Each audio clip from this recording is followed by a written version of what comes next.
Bismillahirrahmanirrahim. Assalamu alaykum. Hürmetli görürmenler. İstiklal günlük haberlerini görüşünlerini karşı alımız. Ben Abdullah Yalqın. Programımızda vatanımız Şarkı Türkistan ve dünya gün tertibideki en mühim haberlerini huzuruna sunumuz. Qınamsızlı qıtanlar ikranımız olsun. Xitay аққулlarını Şarkı Türkistan'a köçürüş liniyaları davamlıq köpeytilmekte. Xitay yaqinqi yıllardan beri Şarkı Türkistan'ı Xitaylaştırış planını hassilab küçeytken bulup, bununla masalda Avasiya liniyalarini köpeytip, Xitaylarını Şarkı Türkistan'a köçürüp kelish qadamini texmo tezlatgan. Xitayning Şarkı Türkistan'daki teşviqat organi Tangritog to'rining 26 iyul xabar qilishicha, 1 avgustdan boshlab Aqsu Xungchipo aerodromi Aqsu Lanzhou Avat Avasiya liniyasini köpeytadigan bo'lib, har seshanba, payshanba kunlari uchish ijro qilindi ekan. O'xshash kunda yana Xitoyning Huasha Avasiyasi Aqsu Yakan Xotan Avasiya liniyasini asliga keltirdi ekan. Bu liniyada har kuni bir qatim navbatchi aeroplan qatnaydi ekan. Xitoy yaqinqi yillardan beri millionlagan Sharq Turkiston xalqini jazo lageri va turmalarga qamab, yoshlarni Xitoy o'lkalari va boshqa rayonlarga surgun qilish orqali Uyg'urlarning sonini azaytib, o'rniga Xitoy oqqullarini yerlashtirish qadamini tezlatmoqda. Va bu planining texmi yaxshi amaliylashishi uchun Xitoy o'lkalaridan Sharq Turkistonning har qaysi joylariga bevosita havo qatnashi kengaytmoqda va shundaqla temir yo'l va tosh yo'llarni Xitoyga bevosita tutashtirib, ko'chman ko'chirish va Sharq Turkistonning boyligini bulang-talang qilish salmoqini barg'ansira oshirmoqda. Sharq Turkistondan yarim yilda 60 milliard kilovat soat tok bulang-talang qilingan. Xitoyning Sharq Turkistondagi turlik bulang-talanglari davomlashayotgan bo'lib, oldingi yarim yilda sirtqi yetkazilgan tok miqdori 59 milliard 274 million kilovat soatga yetgan.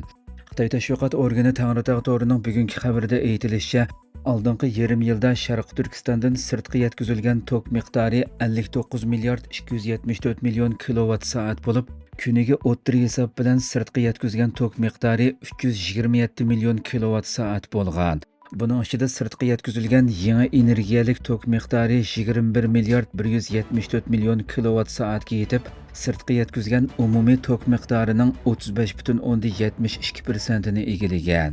Xitoy Sharq Turkistondan bulang-talang qilgan tok boyligi orqali har jihatdan manfaatga erishgan bo'lib, oldingi yarim yilda sirtqi yetkazgan tok miqdori 6 million 405 ming 100 tonna o'lchamli ko'mirni oz ko'ydirganga barobar ekan.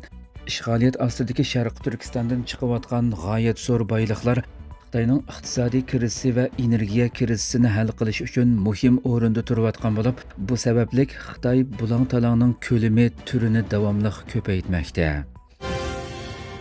Parlament a'zosi Turkiyani Xitoy bilan bo'lgan savdoda ogohlantirdi. İyi Partisining parlament a'zosi guruhi muavin raisi Mehmet Satuq Bug'ra Kavunjo 26 iyul Türkiye parlamentida Xitoy to'g'riliq muhim ogohlantirishlarni o'tirg'a qo'ydi.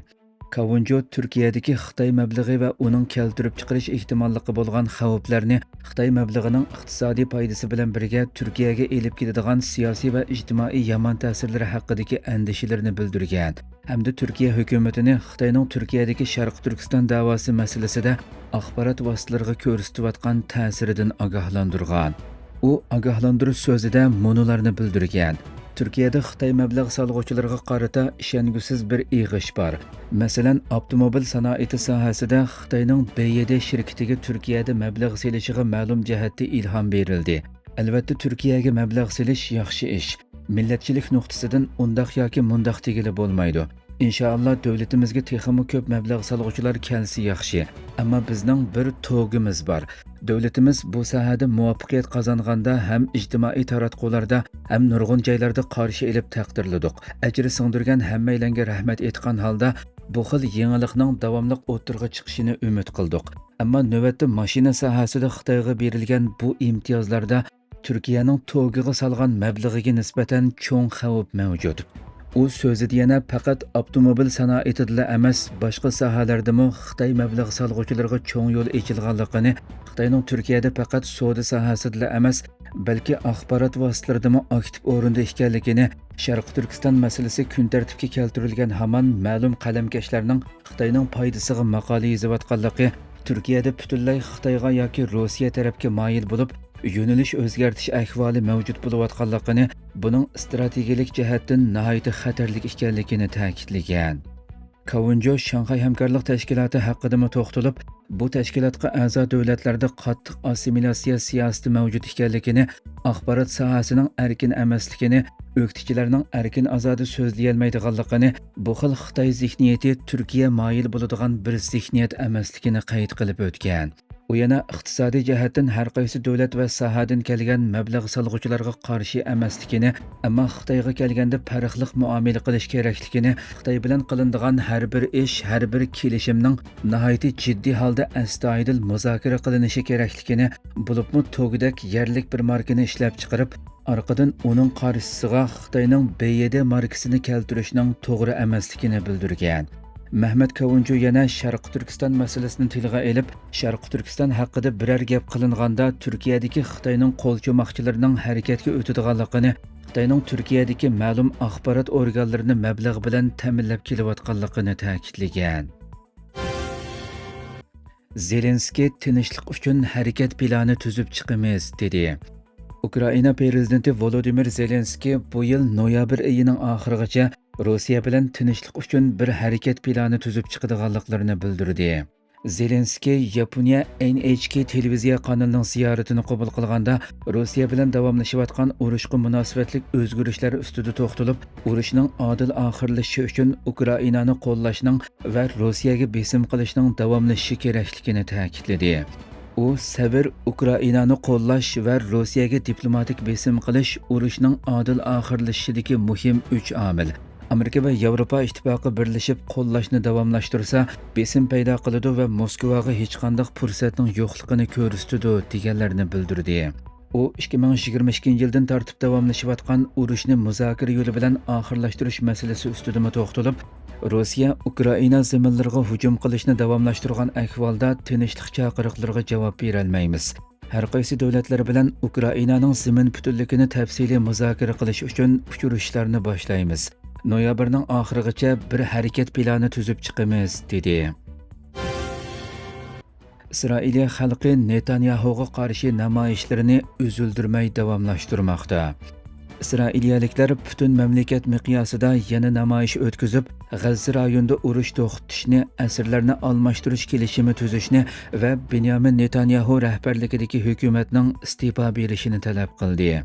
Turkiya Ovozi radiosi xabarida bildirilishicha, har shanba kuni davomlashganga o'xshash tunugimmi minglagan Isroiliyalik poytaxt Tel Aviv qatorliq nurg'un shaharlarda ko'chalarga chiqqan.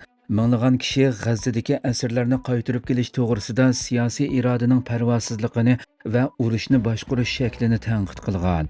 Namoyishchilar Isroiliya bosh ministri Netanyahuga va hukumatga qarshi yozilgan lozunkalar, plakatlarni ko'tarib, Netanyahuning Qaysariya shahridagi to'ralg'usi atrofida namoyish o'tkazgan. Minglagan namoyishchilar "Sen jinoyatchi" degan shiorlarni tovlab, hukumatning iste'fo berishini va muddatdan burun saylam o'tkazishini talab qilgan. Blinken Tokioda 4 taraf dialogi ramkasidagi yig'inga qatnashdi.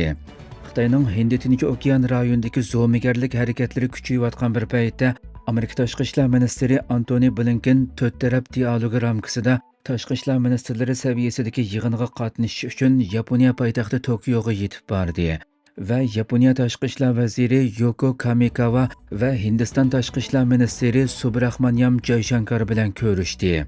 Antony Blinken tashqi ishlar vaziri Yoko Kamikawa bilan ko'rishganda, ikki rahbar Hind-Tinch okean rayonidagi davlatlarning bexatarlik va muqimlik jihatdagi rolini muzokara qildi. Ikki davlatning bexatarlik sohasida bergan va'dalariga davomli amal qilganligini bildirgan rahbarlar Tayvan bo'g'ozi va Janubiy dengizda tinchlik va muqimlikni qo'g'dashning ahamiyatini ta'kidladi. Hindiston tashqi ishlar ministri Subrahmanyam Jaishankar X adresida uchur ham baharlab, ikki taraf kun tartibining muqim holda ilgarilayotganligini eskartib, ko'rishishda rayon va dunyo masalalarini keng doirada muzokara qilganliklarini qayd qildi. Hurmatli ko'ruvchilarimiz, shuna qilib bugungi xabarlarimiz mushayada oxirlashdi. Inshaalloh atiki programmada ko'rishguncha omon bo'linglar. Assalomu alaykum va rahmatulloh.